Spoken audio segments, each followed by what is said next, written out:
Warahmatullahi wabarakatuh.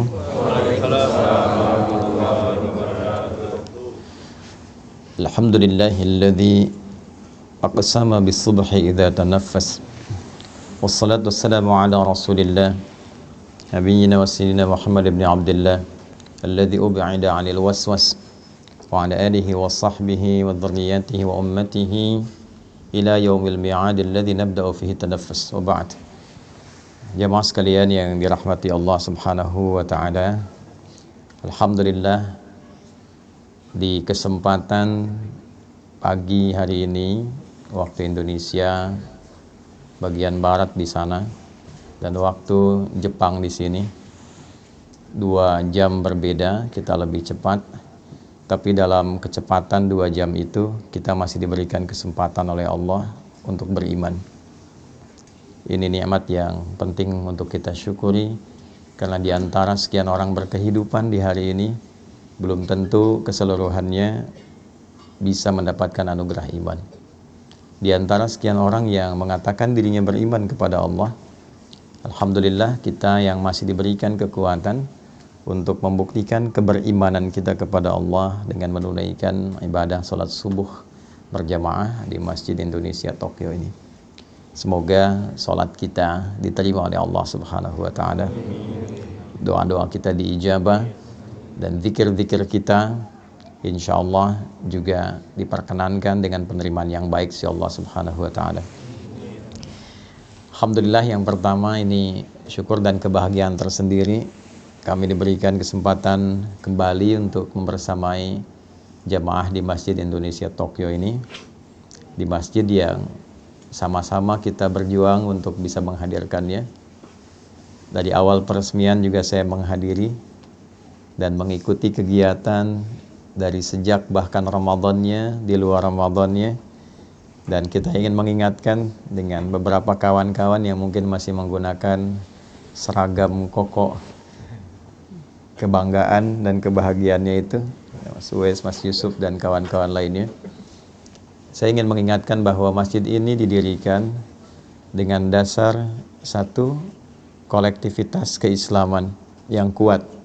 Di sini ada semangat untuk berjamaah, semangat untuk membangun kerukunan, dan betul-betul berjuang untuk bisa memperkenalkan Islam dan meningkatkan ibadah kepada Allah Subhanahu wa taala, khususnya di lingkungan Tokyo dan pada umumnya di Jepang.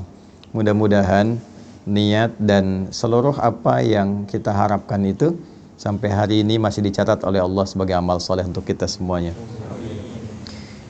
Teman-teman sekalian, subuh itu memiliki keistimewaan yang unik, baik di dalam Al-Quran juga di dalam keterangan hadis-hadis Nabi Muhammad sallallahu alaihi wasallam. Saking unik dan istimewanya, Nabi bahkan memberikan contoh langsung yang kelak akan diikuti, bahkan diburu oleh para sahabat, baik yang senior dan yang paling menarik juga berkompetisi di dalamnya sahabat yang junior. Sampai saking inginnya mengetahui aktivitas Nabi dalam mempersiapkan subuh ini, ada sebagian nanti sahabat junior yang ingin mengetahui lebih dalam sampai lingkar terdekat Nabi. Ada yang mencoba menginap di kediaman kerabatnya untuk mengetahui bagaimana Nabi bangun dari tidurnya hingga mempersiapkan subuh beliau sallallahu alaihi wasallam. Saya akan batasi pada 3 bagian pokok terkait dengan subuh ini, sehingga dengan batasan ini saya berharap kajian kita efektif. Yang pertama, karena kita hanya akan sampai pada jam 6.30 kurang lebih. Yang kedua, dari efektivitas dan fokus pada kajian kita ini, saya berharap ada perubahan kelak mulai dari hari ini, esok dan selanjutnya, tentang cara kita menyiapkan dan menghadapi serta mengamalkan nilai-nilai subuh dalam kehidupan kita. Jadi subuh itu bukan sekedar sholatnya dinilai penting, bukan juga bacaannya, tapi ada value-nya yang membimbing kita mengawali aktivitas dalam kehidupan. Secara cepat teman-teman sekalian, di dalam Al-Quran satu-satunya nama sholat yang diperkenalkan dengan 2 nama itu hanya sholat subuh. Yang lainnya ada yang disebutkan dengan namanya sekali, ada yang diisyaratkan dengan waktunya saja. Tapi subuh dia menjadi spesial karena disebutkan kedua namanya sekaligus, yang memberikan isyarat pedoman berkehidupan bagi setiap muslim khususnya dalam mengawali aktivitasnya. Jadi saya buka dengan satu gambaran begini dulu. Di Islam itu tidak ada satupun nama dan juga tuntunan dalam ibadah kecuali seluruhnya mengandung makna dan hikmah. Baik ya? Dari namanya, kemudian terkait dengan pelaksanaannya, ritualnya, itu bukan ritual hampa yang cuma kita bergerak-gerak, tidak. Di dalamnya ada maknanya, setiap bacaan ada artinya, bukan sekedar terjemahan, tapi juga mengandung pedoman dalam berkehidupan. Dituntun kita dalam menjalani hidup dari makna-makna yang kita dapatkan dalam proses ibadah itu. Karena itulah setiap ibadah dalam Islam itu selalu akan memberikan peran perubahan pada perilaku dan kehidupan kita. Saya ambil contoh begini. Apa parameter keberhasilan orang sholat itu? Ya? Nah, nanti ditinjau dari 2 bagian. Secara fikih, keberhasilannya benar dia. Dibuka dengan takbir, ditutup dengan salam. Diiringi dengan keikhlasan. Itu tinjauan fikih. Nah, ketika benar menunaikan secara fikih, kewajiban kita terangkat. Baik ya? Yang kedua, dituliskan pahalanya. Ini bekal akhirat. Tapi nanti parameter dampak dunianya apa? Karena kan doa kita selalu Rabbana atina fid dunya hasanah wa fil akhirati hasanah wa qina adzabannar. Nah, salat itu di Al-Qur'an disebut dengan hasanah. Baik ya? Aqimis salata. Perhatikan kalimatnya, tarafain nahar wa zulafan minal lail innal hasanati yudhibnas sayyiat. Itu Quran di surah ke-11 ayat 114. Salat disebut dengan hasanah. Nah, apa dampak salat yang disebut hasanah itu bagi dunia dan akhirat kita? Tadi secara fikih kalau benar salatnya dibuka dengan takbir, ditutup dengan salam, diiringi dengan keikhlasan, kita meyakini sepenuhnya ada pahala dituliskan. Pahala itulah bekal kita pulang untuk ke akhirat. Kalau ini semua dilepas, jaket, baju, handphone yang bagus-bagus ya, masuk alam kubur aja dilepas. Jangankan ke akhirat, masuk alam kubur tidak dibawa. Baik ya? Nah, yang dibawa apanya? Nilainya, keikhlasannya, amal solehnya. Sekarang dampak dunianya apa? Maka dijelaskan kembali di Al-Quran surah ke-29 di ayat ke-45. Utlu ma uhya ilaika minal kitab wa aqimis salah. Inna salata tanha 'anil fahsya wal munkar. Jadi kalau sholat itu benar dikerjakan, satu dampak dunianya dia bisa merubah perilaku, bertransformasi menjadi pribadi yang lebih baik. Karena itu dulu orang-orang yang hidup di era jahiliyah, ya, ketika kemudian diberikan risalah sholat lewat Nabi Muhammad SAW, itu seketika bisa merubah perilakunya menjadi pribadi terbaik yang hidup di zamannya. Anda bayangkan, sholat bisa merubah orang dari pribadi pencela menjadi pecinta, dari pemukul menjadi perangkul, ya kan? Dari penipu menjadi pribadi yang sangat dermawan. Itu sholat. Yang kedua, banyak nanti dampak duniawinya, memberikan banyak ketenangan pada diri kita. Ya, itu ditemukan nanti di Quran surah 13 ayat ke-28, ditafsir di Quran surah ke-20 ayat ke-14. Ala bi dzikrillahi tatma'innul qulub. Yakinkan pada dirimu bahwa zikir yang benar itu berpengaruh pada ketenangan hati, berdampak pada ketenangan jiwa. Nah, salat ini puncak zikir tertinggi. Nanti berdoa juga zikir, karena doa disebut dengan zikir di Quran. Surah 7 ayat 205. Baca Quran itu zikir, Quran surah 15 ayat 9. Ya kan? Kita ba'da salat tadi zikir, Quran surah keempat ayat 103. Nah, semua jenis zikir dikumpulkan dalam salat. Takbir ada di situ, tasbih ada di situ, tahmid ada di situ, Quran ada di situ. Ya, karena fungsi zikir itu melahirkan ketenangan. Karena itu ketika kita menunaikan salat, dan salat disebut dengan zikir, wa aqimis salata li dzikri, tunaikan salat sebagai zikir kepadaku, maka disitulah ada puncak ketenangan yang bisa kita dapatkan. Jadi kalau Anda sedang gelisah, bekerja, gelisah, ada masalah, mampir masjid. Kalau nggak sempat menemukan masjid, ambil wudhu, menghadap kiblat, sholat 2 rakaat. Disitulah dapatkan ketenangan dalam hati kita. Walaupun solusi belum tiba saat itu, tapi hati kita cenderung tenang. Itu dampak dunianya. Jadi tidak ada ibadah di dalam Islam yang tidak punya makna. Dan tidak ada satupun ibadah dalam Islam yang tidak memberikan pengaruh pada kehidupan implementatif kita dalam keseharian. Nah, sekarang kita akan mulai dari yang basic dulu, yang kita lakukan setiap hari sebagai seorang mukmin, yaitu pertama menunaikan ibadah sholat. Waktunya dibuka dengan yang pertama, yaitu sholat subuh. Apa artinya subuh? Itu dulu. Jangan-jangan selama ini sholat subuh tapi kita belum mengetahui artinya subuh. Yang kedua, dia punya nama yang kedua lagi diperkenalkan dalam Al-Quran. Tadi yang saya bacakan. Ya, contoh Quran surah ke-17 di ayat ke-78. Ia juga disebut dengan Fajr. Aqimis salata liduluki syamsi ila ghasaqil laili wa Qur'anal fajr. Inna Qur'anal fajri kana mashhuda. Disebut dengan subuh di Quran surah ke-81 At-Takwir di ayat ke-18.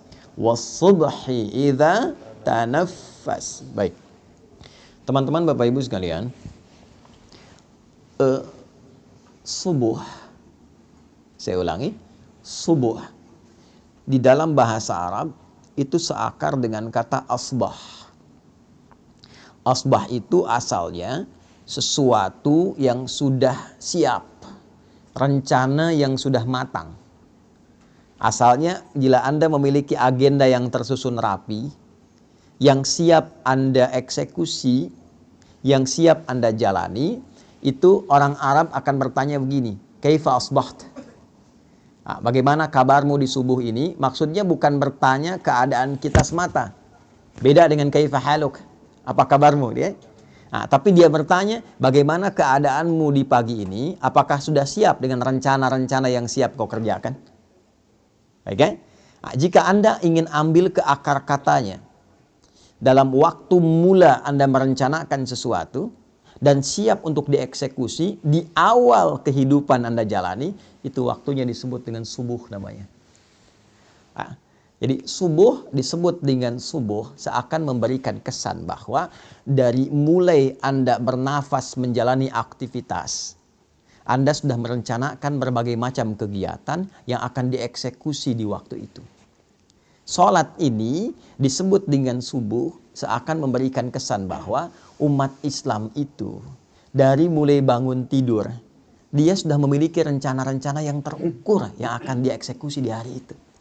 Jadi tidak ada sikap seorang muslim sejatinya, kecuali saat bangun tidur itu dia sudah punya rencana kegiatan yang jelas. Anda jam 7 mau di mana hari ini? Jam 8 mau kerjakan apa? Jam 12 nanti mau di mana? Salat asar ditunaikan di masjid mana? Jadi pribadi muslim itu, menjadi muslim adalah menjadi pribadi yang teratur. Menjadi muslim, menjadi pribadi yang terencana. Jadi diajarkan kita dalam sholat, dipaksa kita bangun untuk kebaikan kita, tapi juga dituntun untuk merencanakan semua kegiatan kita. Bahkan semakin tinggi iman dan takwanya, dia merencanakan sampai akhiratnya.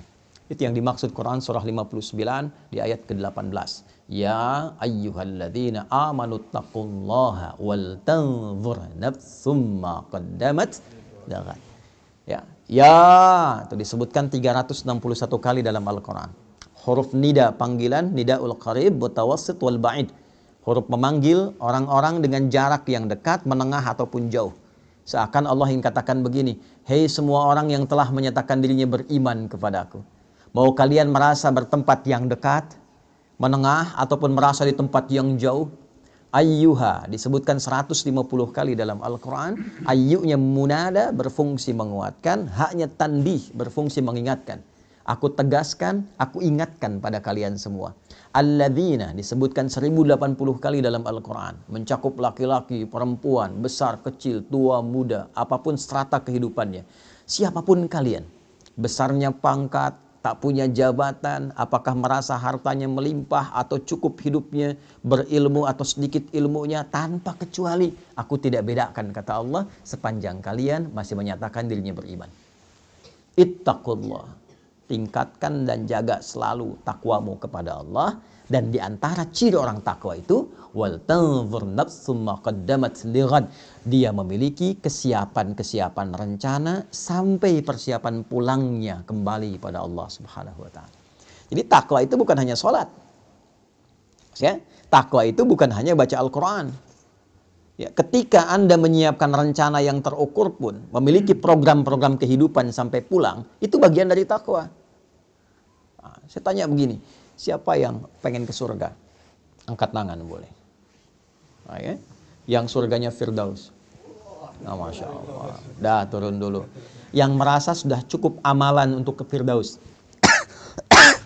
Boleh angkat tangan. Nah, sampai batuk tuh. Yang merasa amalnya masih sedikit. Yang merasa banyak salah, angkat tangan. Tuh, ya. Boleh aneh ya.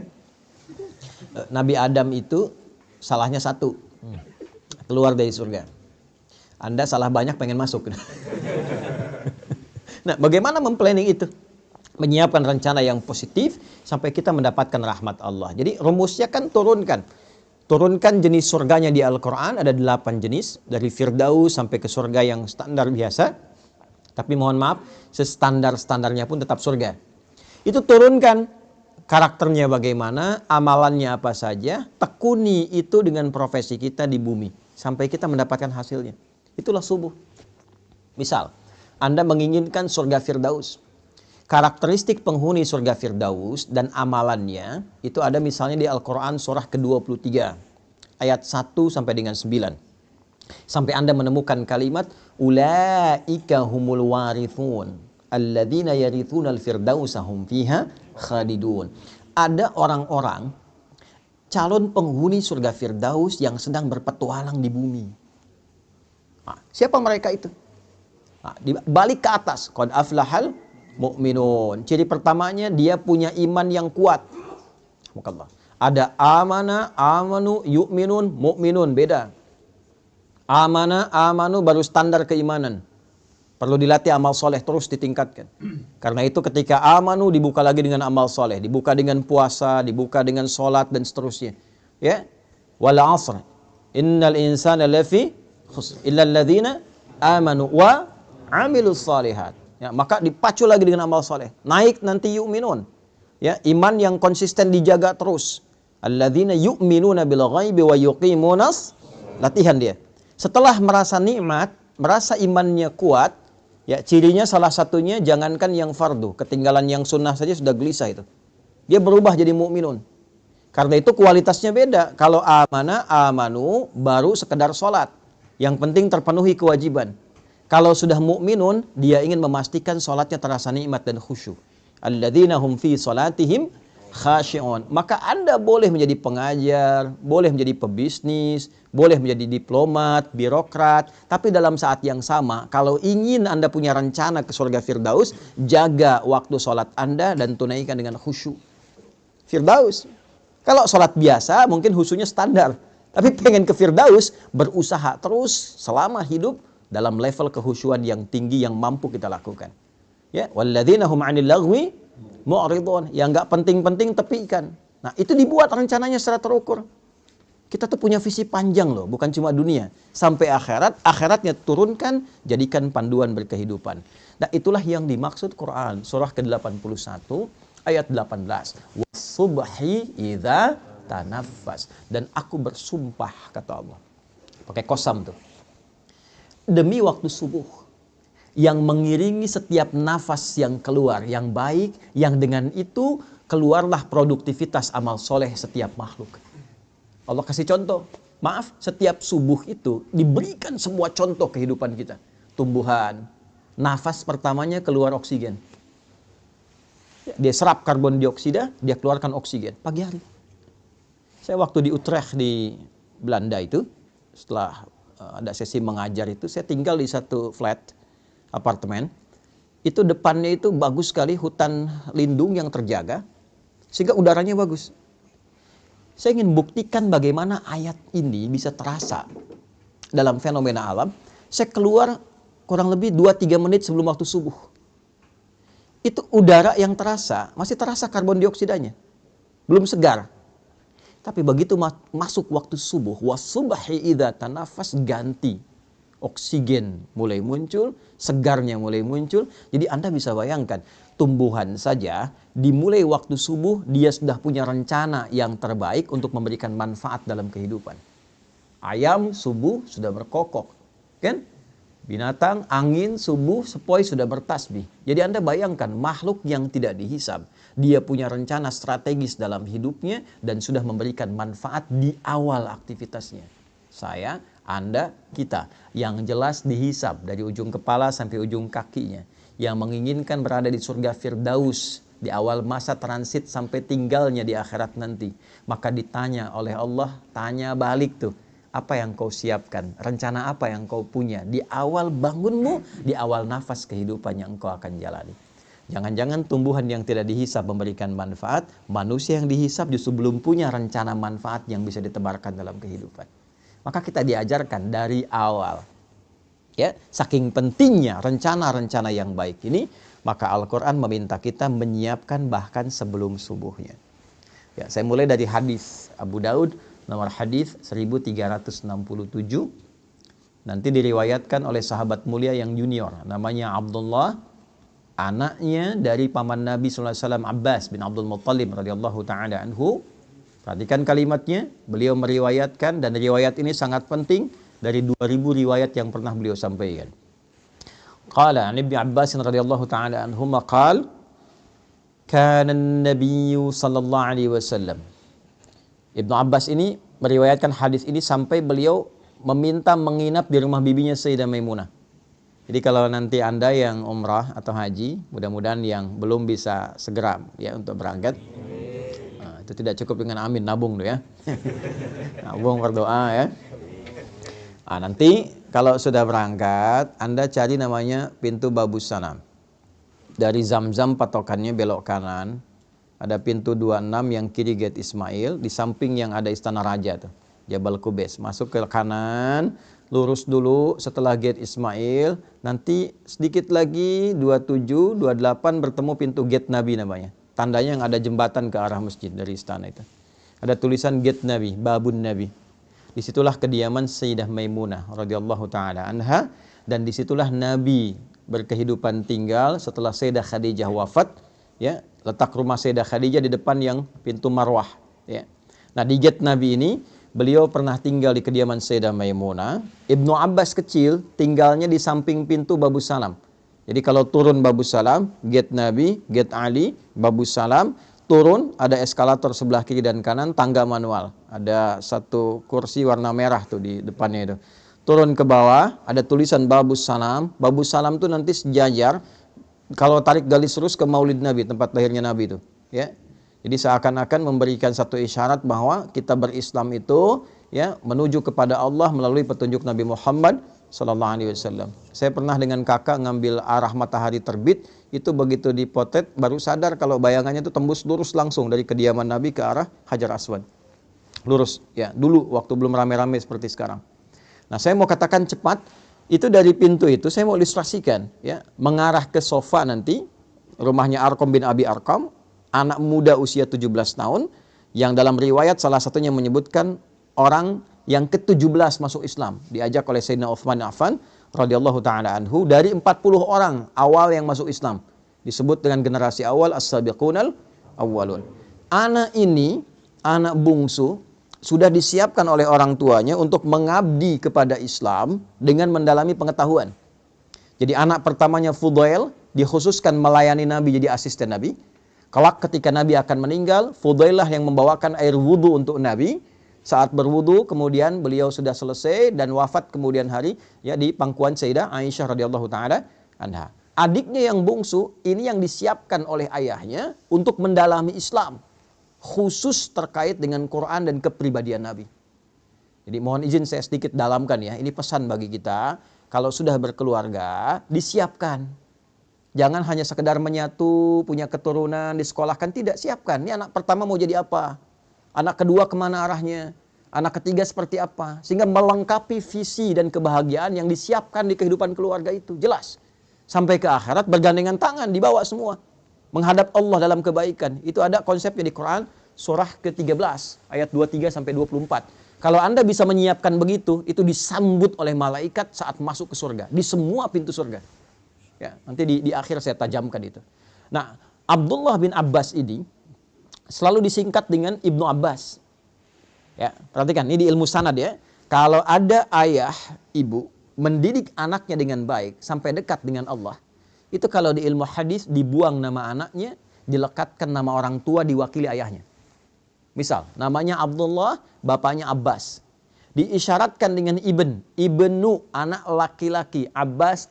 Abdullahnya dibuang untuk memberikan kesan bahwa setiap yang dilakukan oleh anak yang sifatnya baik, mau dia sholat, baca Quran, mau dia beramal kebaikan apapun, sepanjang pernah dididik oleh orang tuanya, maka semua yang dia kerjakan mengalir pahala dan kebaikannya pada kedua orang tuanya.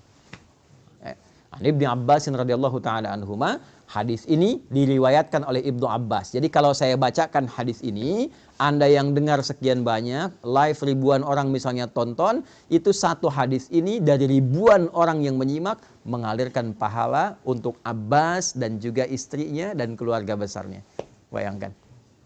Beliau mengatakan, kana Nabiyyu sallallahu alaihi wasallam, adalah kebiasaan Nabi sallallahu alaihi wasallam. Idza staiqadha min naumihi, jika beliau bangun dari tidurnya, fajalasa, beliau duduk terlebih dahulu. Nah, ini sunnah. Nah, jadi bangun tidur terus duduk ya, bukan mandi. Nggak ada orang tidur bangun langsung mandi. Ayo yang guru-guru di Slit ya, diajarkan lirik yang sesuai hadis itu bagus. Bangun tidur terus duduk. Kemudian duduk dulu tenang. Kemudian wa masaha biyadihi min athari naumi. Beliau menghilangkan bekas ngantuknya dulu dengan bagian tangan yang diduga bersih. Hilangkan dulu ngantuknya. Ya, ini penting kalimat ini karena nanti ada hadis. Kalau Anda bangun tidur, cuci dulu tangan Anda karena Anda tidak tahu tangan itu berkelana kemana saat tidur. Ya, dalam situasi yang khusus. Tapi situasi yang umum, yang bersihnya, hilangkan dulu bekas ngantuknya. Nah, supaya Anda berdoa dalam keadaan sadar. Jadi bukan berdoa dalam keadaan ngantuk. Ya, sadar. Di Islam itu wahyu pertama turun, Anda masih ingat nggak? Apa bunyinya? Iqra. Baik, Iqra. Tapi tidak jarang orang melihat proses mendapatkan Iqra itu. Teman-teman, Nabi itu menerima wahyu seluruhnya dalam keadaan sadar dan terjaga. Ya, mau saya katakan begini. Ya, itu kan malaikat meluk kan? Ya kan? Di Gua Hira kan sendirian Nabi dipeluk oleh malaikat, menyamar jadi laki-laki, dikatakan Iqra. Saya tanya gini lah, kalau Anda sedang sendirian di luar, tiba-tiba ada yang meluk dari belakang. Iqra. Perasaan Anda gimana? Ngeri ya? Nabi stabil, Nabi tidak pingsan. Nabi kuat menerima itu dan diterima dalam keadaan sadar.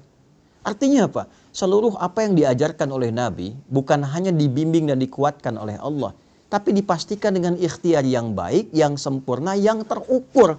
Tidak ada satu bacaan pun yang diajarkan Nabi dalam keadaan beliau tidak sadar, itu nggak ada. Ya, jadi kita baca doa itu, pastikan dulu, sempurna dulu keadaan diri kita, siapkan dengan baik. Jangan sampai alhamdulillahilladzi ahyana ba'da ma amatana, amatannya panjang, amatana walaihin nusyur gitu ya. Bangunnya jam 3, sadarnya jam 6 gitu kan. Itu. Nah, siapkan. Setelah itu, nah ini poinnya. Yang kita tahu kan baru doa tadi ya. Sekarang perhatikan hadisnya. Faqara'a khawatima Ali Imran. Maka beliau membiasakan membaca 11 ayat terakhir surah Ali Imran. Secara cepat saja, di 11 ayat terakhir surah Ali Imran, dimulai dari 190 sampai 200, itu adalah tuntunan merencanakan kegiatan yang dibuat dalam waktu yang panjang sampai ke akhirat kita. Inna fi khalqis samawati wal ardi wa ikhtilafil laili wan nahari la ayatil liulil albab. Sungguh tancapkan pada hatimu yang paling dalam, jangan sampai ragu. Kalau kita ngaji agak dalam sedikit. Inna harfu nasbin wa taukidin tansibul isma wa tarfa'ul khabara mabniyun 'alal fathi la mahalla lahu minal i'rab. Inna itu berfungsi untuk menguatkan pesan agar disampaikan kepada hati kita. Kuatkan, jangan sampai goyah. Dibuka hikmahnya, makanya alamatnya fathah, ya kan? Kalau dia nanti sifatnya mudzakkar salim, pakai ya untuk dikuatkan, diikat dengan baik, ya, ikat pada hatimu. Sungguh tancapkan pada hatimu yang paling dalam. di balik hikmah penciptaan langit dan bumi dan seluruh kegiatan berganti siang dan malam, ada orang-orang yang paham substansi kehidupan. La ayatil li ulul albab, itu yang mengerti esensi hidup. Paham. Nih, Anda mesti mengerti, Anda kesini untuk apa? Anda ngajar mau cari apa? Anda bekerja untuk apa? Ya, ada orang-orang yang saking pahamnya kalimat, baru disebutkan satu kata, dia mengerti arahnya mau kemana itu. Itu ulul albab namanya. Lub. Ya, tahu kelapa. Kelapa itu kan ada luarnya ya, kulit, ada serabutnya, ada batoknya, ya kan? Ada kemudian di dalam, dari daging luar, ada yang paling dalam yang enak tuh, yang halus lembutnya, itu lub namanya, lub. Ya, ada orang-orang yang mengerti ketika mau beli kelapa, dia ketok-tek. Ya, dia untuk apa? Dia tahu isinya mana yang bagus tuh. Yang nggak tahu, lihat kulitnya aja. Kalau hijau, besar, bagus, ambil. Ternyata dalamnya kurang enak, gitu kan? Nah, itu ada orang yang demikian, dia nggak ngerti kehidupan. Yang penting makan, minum, tidur, selesai. Ya, gitu lagi. Habis bangun, bangun lagi. Habis tidur, bangun lagi. Bangun, tidur lagi. Makan, tidur, bangun, selesai. Ya, ada yang demikian. Nah, itu serabut. Ya, ada yang cuma ngumpulin uang, kumpulkan banyak pesta dan sebagainya. Itu batok kelapa. Dunia aja. Ya, yang ngerti pesan tentang kehidupan, dia paham. Dia mau kemana berangkat. Anda dari Indonesia mau ke Jepang, Anda siapkan bekal, Anda nabung dan sebagainya. Anda akan tinggalkan dunia, pindah ke alam baru. Tabungan Anda apa? Persiapan Anda apa? Kan? Makanya orang-orang yang paham esensi kehidupan, itu jadi tanda bagi dia, semua yang terjadi, seluruh aktivitas dia, itu tanda positif bagi dia untuk menyiapkan bekal kembali pada Rabbnya. Alladzina yadhkuruna Allaha qiyaman wa qu'udan wa 'ala junubihim wa yatafakkaruna fi khalqis samawati wal ard. Maka tafakur itu adalah meruntutkan ya segala jenis aktivitas, disusun dari awal secara sistematis. Kalau belajar dari akibat disebut tadabbur namanya. Menganalisis disebut dengan tanawwur. Tapi tafakkur dari kata tafakkara yatafakkaru. Ya, mengambil semua rencana kegiatan, disusun dengan rapi, ya, dimitigasikan untuk dipraktekkan. Jadi ada orang-orang yang menjalani kehidupan yang seluruh aktivitasnya tersusun rapi kata Allah. Ya. Apapun itu, di siang dia punya agenda, di malam dia punya agenda, dan dahsyatnya dia siapkan itu bersamaan dengan zikir mengingat Allah Subhanahu wa taala. Ya, terima kasih ya Allah yang telah memberikan saya kesempatan hidup, memberikan kesempatan pada saya menyusun kegiatan, lihat langit ingat Allah, kan? Lihat anak ingat Allah sebagai titipan. Itulah ulul albab. Ya, sampai dengan nanti ayat ke-200-nya. Jadi dimulailah aktivitas itu sebelum subuh, Nabi bangun, merencanakan kegiatan itu, persiapan warming up menunaikan sholat tahajud. Demi apa? Demi membawa agenda yang disiapkan di subuh itu menghadap Allah. Apa tandanya agenda itu telah siap dibawa menghadap Allah sebelum dieksekusi? Jadi idealnya begini, disusun dulu tuh, besok mau ngapain. Sudah disusun, baru kita berdoa kan? Alhamdulillahilladzi ahyana ba'dama amatana. Terima kasih ya Allah memberikan kesempatan aku menjalani kehidupan sesuai dengan ajalku. Setelah engkau tahan sementara tadi nyawaku dalam tidurku. Perhatikan, wa ilaihin nusyur. Ini kalimat ini mahal. Dan aku berjanji ya Allah untuk mencari bekal positif sebagai persiapan pulang menghadap kembali kepadamu. Nusyur itu dari kata nasyara, artinya menyebar untuk kembali. Jadi kalau Anda nyebar, balik lagi ke sini pekan depan, itu namanya nasyara, nusyur. Ya, penyebaran spesifiknya disebut intasyara, menyebar, intasyara yantasyir.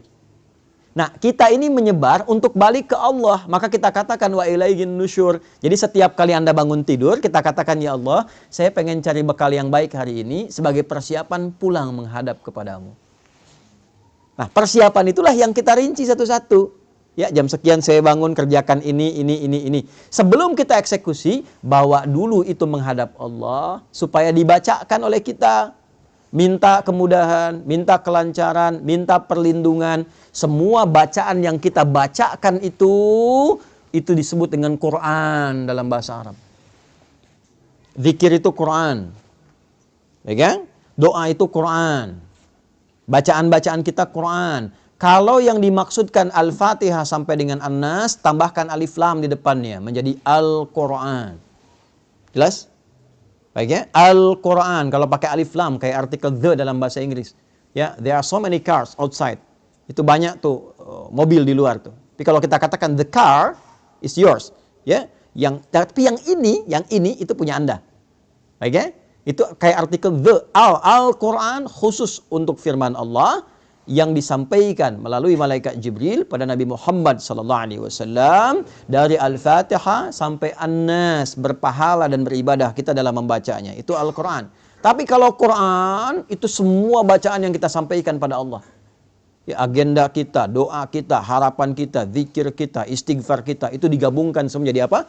Quran. Maka susun itu agenda kita, harian kita. Nanti tandanya apa? Saat matahari sudah memancarkan sinar pertamanya, membelah kegelapan malam. Pancaran sesuatu pada yang positif, membuka sesuatu yang terang pada nilai kebaikan, disebut fajar namanya. Pancaran yang negatif, yang mengarahkan pada keburukan, disebut fujur namanya. Ada fajar, ada fujur. Pancaran materi yang keluar secara fisikal, memancar tuh dari bawah ke atas, disebut infajar namanya. Tiga-tiganya ada di Quran. Contoh, Anda mau bor tanah, ya supaya keluar air misalnya. Ya, begitu Anda bor, keluar airnya. Itu bahasa Arabnya namanya infajar. Nabi Musa punya tongkat, dipukulkan ke batu, ya maka batunya terbelah, keluar 12 mata air. Al-Baqarah ayat 60. Wa idhistasqa Musa liqaumihi faqulna idrib bi'asakal hajar fanfajarat minhu 12 aina. Infajar, keluar 12 mata air. Ya, tongkat Nabi Musa kayu dipukulkan ke batu, kuat batu secara material. Tapi ketika tongkatnya mukjizat dipukul, batunya yang belah. Ya, keluar 12 mata air. Anda punya tongkat emas, pukulkan ke batu, ya keluar 12 air mata tuh, pecah tongkatnya. Nah, fujur itu pancaran negatif yang keluar dari nafsu. Nih. Jadi ada takwa, pancaran positif, ada fujur, pancaran negatif. Ya, provokatornya setan.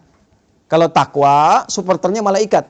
Nanti malaikat disebutkan 88 kali, setan disebutkan 88 kali. Quran surah 91 ayat 7 sampai 10. Wa nafsin wa ma sawwaha fa alhamaha fujuraha wa taqwaha. Allahu akbar, Allahu akbar. Jiwa takwa aktif. Sudah adzan ya. Nggak terdengar adzan, tetap aktif. Subuh siap-siap. Besok jam sekian. Ya kan? Tapi begitu Anda sudah siap, adzan terdengar, selesai adzan, nah jiwa fujur muncul lagi. Tenang baru adzan.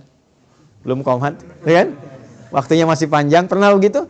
Nah, itu fujur namanya. Itu kan pancaran dari tubuh kita memancar tuh. Nanti keluar dari sini, itu aktif juga. Begitu keluar, lihat tuh. Tuh kan, sepatunya bagus yang itu ya. Aktif itu. Ya, nah itulah perjuangan kita ngontrol itu. Nanti pancaran keburukan disebut fujur, pancaran kebaikan secara material fisik bendanya ada disebut dengan infajar. Tapi kalau memancar sesuatu, membuka celah kebaikan, membuka sebuah terang, ya, memberikan dorongan-dorongan positif untuk memulai satu aktivitas, disebut fajar namanya. Maka diperkenalkanlah kemudian waktu ini selain subuh, waktu kita membawa agenda, datang kepada Allah, tandanya apa? Fajar. Matahari sudah mulai memancarkan sinar pertamanya, membelah kegelapan malam sebagai tanda aktivitas akan dimulai. Maka bacaan-bacaan Quran kita dibawa di waktu itu menghadap kepada Allah untuk minta petunjuk, kemudahan, kelancaran, dan keberkahan. Itulah yang dimaksud Quran surah 17 ayat 78. Aqimis salata liduluki syamsi ila ghasaqil laili wa qur'anal fajr. Bukan wal Quran tapi wa qur'anal fajr. Kenapa di situ fajar itu diikuti dengan Quran? Padahal bisa Allah mengatakan begini, aqimis salata liduluki syamsi ila ghasaqil laili wal fajri. Selesai. Kenapa ada Qurannya? Untuk menunjukkan keistimewaan khusus yang melekat di waktu subuh. Jadi jangan biarkan subuh itu menyendiri dengan penunaian sholat saja. Agenda Anda bawa. Ya, harapan-harapan bawa dalam subuh. Makanya ada orang yang nunggu subuh sambil istighfar. Ya. Waktu singkat menjelang subuh itu namanya sahar. Tadi saya baca di Quran rakaat kedua, Quran surah 51 ayat 18. Wabil ashari hum yastaghfirun. Ada orang-orang calon penghuni taman surga yang kebiasaannya nunggu subuh sambil istighfar. Salah satu amalnya. Istighfar sambil subuh. Nungguin enak tuh. Tiba-tiba muncul subuh. Ya saking pengennya, dia dekat dengan waktu subuh, tak ketinggalan, dia istighfar terus. Datang, dia sudah siapkan agenda. Jadi menghadap Allah itu bukan sekedar kita datang menunaikan sholat, ya itu penting. Menggugurkan satu kewajiban. Selesai. Tapi kalau kita ingin dapat manfaat yang value-nya dibawa ke kehidupan dunia, bawa agenda kita yang siap kita siapkan, bahkan dari malam. Bawa, siapkan, disitulah kemudian kita sujud, minta sama Allah. Ya Allah, mudahkan urusan saya, lancarkan hidup saya, lindungi saya di sini sampai selesai tugas saya, jadikan keluarga saya 1, 2, 3, 4. Itu bukan sekedar bacaan biasa, karena seluruhnya langsung disaksikan oleh Allah dan seluruh malaikat yang bertugas di semesta. Inna Qur'anal fajri kana masyhuda. Yakinkan pada dirimu bahwa seluruh bacaan-bacaan yang disampaikan di waktu fajar itu dipersaksikan. Kata Nabi, atau kama qala sallallahu alaihi wasallam, inna malaikatal laili wa malaikatan nahar tajtami'u fi waqtil fajri. Atau kama qala sallallahu alaihi wasallam, malaikat yang bertugas di malam hari dan bertugas di siang hari seluruhnya berkumpul di waktu fajar untuk menyaksikan apa yang kita mohonkan kepada Allah. Itu bedanya. Makanya Nabi itu selalu mendorong tuh. Ayo. Ya Allah berkahi umatku yang memanfaatkan waktu awal fajarnya. Ya, pernah dengar Abdullah bin Abi Umi Maktum? Pernah dengar? Abdullah bin Abi Umi Maktum? Ya, saya persingkat sampai di sini. Perhatikan, beliau sahabat senior, fisiknya terbatas, pandangannya terbatas karena nggak bisa melihat, keadaan rumahnya terbatas, jaraknya dari masjid tidak terlalu dekat. Tapi beliau pribadi ahli masjid, senang i'tikaf. Zuhur ke asar yang i'tikaf, asar ke maghrib yang i'tikaf. Ya, maghrib ke isya i'tikaf. Problemnya subuh.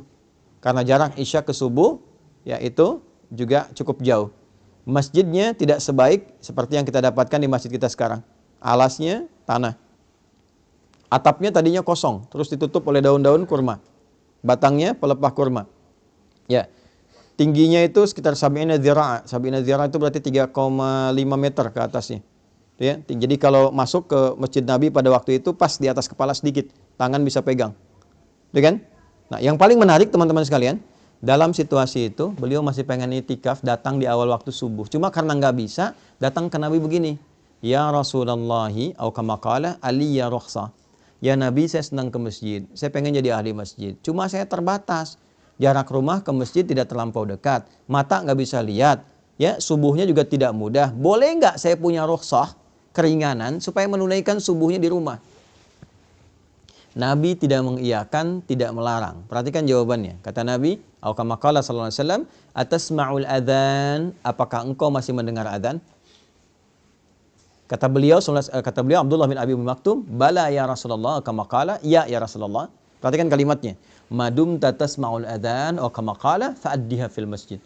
Selama engkau masih bisa mendengar adzan, maka tunaikanlah itu di masjid. Bayang enggak? Di-highlight oleh para ahli hadis, satu adzan terdengar. Tuh. Ya kan? Diketahui. Ya, yang penting wasilahnya sampai. Al-hukmu yaduru ma'illati. Kalaupun nggak bisa terdengar keluar, artinya kita paham waktu sholat. Kalau yang bisa terdengar di Osaka tuh boleh terdengar tuh, ya, masih bisa tuh keluar tuh. Ya, itu bayangkan maksudnya apa? Yang adzannya pun adzan yang baik supaya terdengar nyaman orang ke masjid. Tadi adzan bagus tuh, yang adzan di sini tadi tuh. Ya. Madinah mirip-mirip tuh. Maksud mirip-mirip tuh gini, bukan lagunya, bukan. Ya. Maksud mirip-mirip tuh begitu as-salat subuh kan? As-salatu khairum minan naum. Salatnya yang panjang tuh. Ya kan? Naumnya pendek kan? As-salatu khairum minan naum. Pendek kan? Nah, di kita di Indonesia kadang-kadang naumnya yang panjang. Ya, salatu khairum minan naum. Tidur lagi tuh. Ya. Nah, saya mau balik tuh. Satu, adzan, atau kalau kita tidak dengar adzan seperti sekarang, sepanjang beriman, catat waktu sholat. Itu ada di Quran surah keempat ayat 103. Inna sholata kanat 'alal mu'minina kitaban mauquta. Kalimat bebasnya, orang beriman itu tahu waktu sholat. Jelas? Oke. Selanjutnya apa? Begitu mendengar kalimat Nabi, sepanjang engkau mendengar itu, usahakan tunaikan di masjid. Maka sejak saat itu beliau mengatur waktunya. Bayangkan, tidak punya penuntun, jalan meraba ke arah masjid, datang di awal waktu di masjid yang kondisinya tadi saya uraikan. Anda bisa bayangkan, sejak saat itu bahkan adzan subuh itu haknya menjadi Abdullah bin Abi Ummi Maktum. Milik Abdullah bin Abi Ummi Maktum radhiyallahu taala anhu. Jadi Bilal itu naik menjadi adzan pembuka. Bilal adzan pembuka sebelum subuh tiba untuk mengingatkan siap-siap waktu subuh. Sejak peristiwa itu saking pentingnya subuh. Saking pentingnya. Setelah itu Abdullah bin Mas'ud radhiyallahu taala anhu baca Quran 50 ayat sebagai persiapan bagi masyarakat. Ayo siapkan agenda, siap-siap ke masjid, waktunya penting, mohon sama Allah. Baru setelah itu Abdullah bin Abi Maktum itu adzan, sahabat semua sudah ada di masjid. Itu yang menjadikan mereka dengan seluruh aktivitasnya sampai sekarang dikenang sukses apapun aktivitas mereka dan profesi mereka. Tidak ada satupun sahabat yang hidup di muka bumi ini dengan semua kegiatannya kecuali mereka sukses dan bahagia. Silahkan Anda cek profil mereka banyak sekali. Makanya bacanya tuh diperdalam lagi. Baca sirah, kajiannya ditambah supaya motivasi. Jangan yang aneh-aneh. Ya, Anda misalnya kan pelajar nih. Dari pelajar itu keluarkan ayat-ayat tentang ilmu, hadisnya apa. Lihat profil sahabat yang fokus di bidang ilmu. Ali bin Abi Thalib belajarnya bagaimana? Sampai pakar di bidang matematika. Itu bukan hanya tahu tafsir, hadis. Beliau itu paham matematika apa. Anda kalau ngaji tafsir, ada tafsir tuh bagus ya. Namanya Al-Jawahir, karya Tontawi Jawahari. Itu bagian terakhirnya ada kitab Lataif namanya judulnya itu. Di dalam Lataif ini ada keunikan-keunikan Ali bin Abi Thalib karena menyelesaikan persoalan-persoalan hukum itu dengan menggunakan pendekatan hitungan matematika. Indah deh. Yang perempuan itu ya, Sayyidah Aisyah itu kan dokter. Dalam arti paham bidang kedokteran, belajar ilmu kedokteran. Sayyidah Fatimah itu perawat. Nanti ada nasab perawat tuh ada. Yang laki-laki siapa, yang perempuan siapa, yang di militer siapa, yang pebisnis di sini keluarkan ayat-ayat tentang bisnis, hadisnya apa, profil sahabat Nabi itu siapa yang pebisnis, entrepreneurnya siapa saja, ya silahkan Anda cek keluarkan, begitu caranya. Bagaimana orang sudah wafat, hartanya, aktifannya masih ada sampai sekarang. Utsman itu sudah meninggal, cuma beli satu sumur, dikonversi sekarang jadi hotel, orangnya sudah meninggal, hotelnya dibuat oleh pemerintah Saudi, ya kan?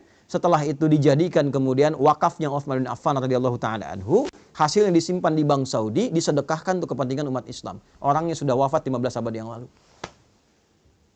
Apa ada YouTuber di masa Nabi? Tapi jangan salah, orang-orang media ada, sampai turun ayat banyak. Wa idza ja'ahum amrun minal amni awil khaufi adza'u bi. Ada tipikal orang-orang sakit yang apapun bisa jadi konten baginya katanya. Itu ada di Quran. Ya, jadi apa saja jadi konten, bikin konten, upload lagi. Uploadnya pakai syair. Lihat apa saja bikin konten, apa saja bikin konten. Sampai turun ayat. Selektivitaslah dalam bikin konten itu. Yang baik-baik tampilkan, jangan bikin hoax. Maka turun ayat-ayat tentang hoax. Cuman medianya tidak seperti sekarang. Ya, sekarang lebih berkembang, eranya digital. Ngajinya juga beda. Dulu saya waktu ngaji tasrif masih sorop. Fa'ala yaf'inu, fa'ala yaf'alu, fa'ala yaf'ulu. Sekarang sudah beda. Taba yatubu yutuban. Pas bakayu Facebookan, ya. Tak takayu taktiku TikTokan, ya. Instagramu Instagraman. Nah, ini yang kita perbaiki sehingga ngajinya itu tulus. Ya, jadi ilmu dipelajari, amal dipraktekkan, manfaat kemudian bisa diraih. Itu terukur semua. Dulu ngaji kita begitu, Fathul Qarib, Fathul Mu'in, macam-macam. Dulu ulama-ulama itu mendampingi Umar. Anda kalau ke Jogja di Kesultanan Jogja itu masih ada tuh. Ya, kumpulan-kumpulan hazanah awal tuh keislaman di situ. Ada ngajinya tuh. Ini pembahasan Fathul Qarib yang ngajar siapa, Fathul Mu'in yang ngajar siapa, muftinya siapa, ya dalamnya siapa, sampai begitunya. Dan dipraktekkan dalam kehidupan. Makanya desain kotanya pun terukur. Silakan Anda cek kalau nggak percaya. Di mana ada masjid, depannya ada alun-alun, sampingnya ada pasar dan sebagainya. Itu bukan sesuatu yang biasa, terukur. Oleh karena itu saya kembalikan dan saya tutup, teman-teman, saya ingin mengajak. Jadi jangan sampai kita menunaikan ibadah hanya sebatas memenuhi kebutuhan ritual semata. Walaupun itu sah secara hukum. Tapi kalau ingin merasakan nikmatnya berislam, bawa nilainya, praktekkan dalam berkehidupan. Anda kalau nggak tahu nikmatnya, mohon maaf ya, belum tahu nikmatnya, la yasraqu min qaum. Hai orang-orang beriman, jangan saling mencela. Praktekkan ayat itu, tidak saling mencela. Baru terasa berislam itu bagaimana. Kalau mau tahu nikmatnya berinfak, bawa itu, cari orang, dekatkan dia, bikin program di KMI. Dulu saya pernah inisiasikan tuh. Ya, tidak semua orang di Jepang itu kan, mohon maaf, ya punya kemapanan. Ya, kemapanan dalam materi, termasuk orang kita ataupun orang Jepang, tetangga kita dan sebagainya. Kenapa nggak kita praktekkan? untuk mendapatkan indahnya berislam. Masak bagi dengan tetangga, ya, ada lansia-lansia butuh perhatian, tengokin, bareng-bareng, ya kan? Jagain, bahagiakan dia, kirimkan bunga, sampaikan. Ketika ditanya Anda begitu baik, katakan Islam yang mengajarkan saya untuk bersikap seperti ini. Baru Anda rasakan keindahan Islam itu di situ. Ya, jadi kalau cuma kita praktekkan ibadahnya, baru terasa spiritualnya. Tapi kita tidak merasakan dampak-dampak kehidupan duniawinya. Nah, ini yang barangkali saya ingin dorong supaya 3 bagian yang tadi saya sampaikan. 1, pemaknaan tentang subuh. 2, korelasinya dengan fajar. Dan 3, implementasinya dalam kehidupan kita. Sehingga insya Allah besok-besok kalau kita menunaikan subuh lagi, kita sudah siap dengan agenda apa yang kita siapkan dalam kehidupan kita. Nanti koreksi di siang hari. Sampai siang itu tercapai enggak? Apa yang belum jadi ibadah? Makanya siang disebut sholatnya sholat zuhur, bukan nahar. Padahal siang dalam bahasa Arab disebut dengan nahar. Zuhur itu artinya jelas, idhar, jelas, terang. Man amana, tidak didengungkan. Sudah sampai siang, sudah jelas belum capaiannya? Evaluasinya bagaimana? Mengajar Anda sudah benar belum? Berapa yang sukses dari murid yang Anda ajarkan? Pahami itu. Yang kedua, pertanyaan besarnya, dari semua yang diajarkan itu ada nilai pahalanya enggak? Ada yang kenal Allah enggak? Kan? Mungkin Anda ditugaskan berada di sini. Yang pertama, supaya mensujudi tapak-tapak bumi yang mungkin belum pernah dipakai sujud. Peran Anda di sini 1. Yang kedua, sedapat mungkin mengenalkan Allah bagi setiap orang-orang yang hadir di lingkungan ini yang belum tentu kenal Allah. Dan selamat Anda yang terpilih, bukan orang-orang seperti kami. Maka optimalkan itu dalam kehidupan kita. Sampai zuhur, cek. Kemudian saya percepat, asar, bukan sore, tapi asar. Asar itu setiap waktu dan momentum yang mengiringi kita, manfaatkan sebaik-baiknya supaya ada hal-hal positif yang bisa kita kerjakan. Setiap waktu yang Allah kasih, upayakan jadi hal positif. Perilaku positif, kegiatan positif. Kalau tidak didesain itu, maka rugi kita karena diberikan waktu tapi tidak termanfaatkan. Wal 'asr, innal insana lafi. Insan disebutkan kurang lebih 65 kali di Quran, menunjuk pada totalitas manusia dalam beraktivitas. Kata Allah, manusia yang beraktivitas tapi tak mampu memanfaatkan waktu yang saya kasih, maka itu orang-orang yang rugi karena tak mampu mengkonversi waktu itu menjadi nilai positif. Illal ladzina amanu, kecuali orang beriman. Orang beriman punya visi yang beda. Nah, disinilah dipertaruhkan iman kita. Maaf, orang beriman itu dia mampu mengkonversi, memanfaatkan waktu menjadi perbuatan-perbuatan positif. Illal ladzina amanu wa amilus sholihat wa tawashaw bil haq. Maka ayo saling ingatkan teman-teman yang lain. Bikin database, satukan, saling ingatkan. Terus teman-teman bikin komunitas. Tapi mohon maaf, jangan bersaing untuk dunia. Fastabiqul khairat, saling melengkapi. Ya, di sini ada ormas, ada PCIM, PCINU. Dari dulu tuh alhamdulillah kita bangun masjid kompak, duduk sama-sama, kajian bareng. Kalau ada masalah keumatan, dudukkan bareng-bareng, bikin inspirasi dari sini sehingga tenang rasanya. Ya, kajian kitab dari NU sampaikan. Nanti kajian budaya Muhammadiyah bahas bareng-bareng, sampaikan. Yang lain-lain bikin komunitas. Ya, ada teman-teman yang komunitasnya misalnya di Tokyo di sini, ada yang di Ayase, ada yang Yokohama, macam-macam. Satu kan tuh saling melengkapi. Kalau bisa kajiannya melengkapi, jangan semua dibikin sama. Sehingga orang tahu, oh yang pengen kajian ini datang ke sini, ini datang ke sini. Nanti satu-satu silaturahim. Itu yang dilakukan dulu seperti itu. Makanya dari 40 jadi 12.000.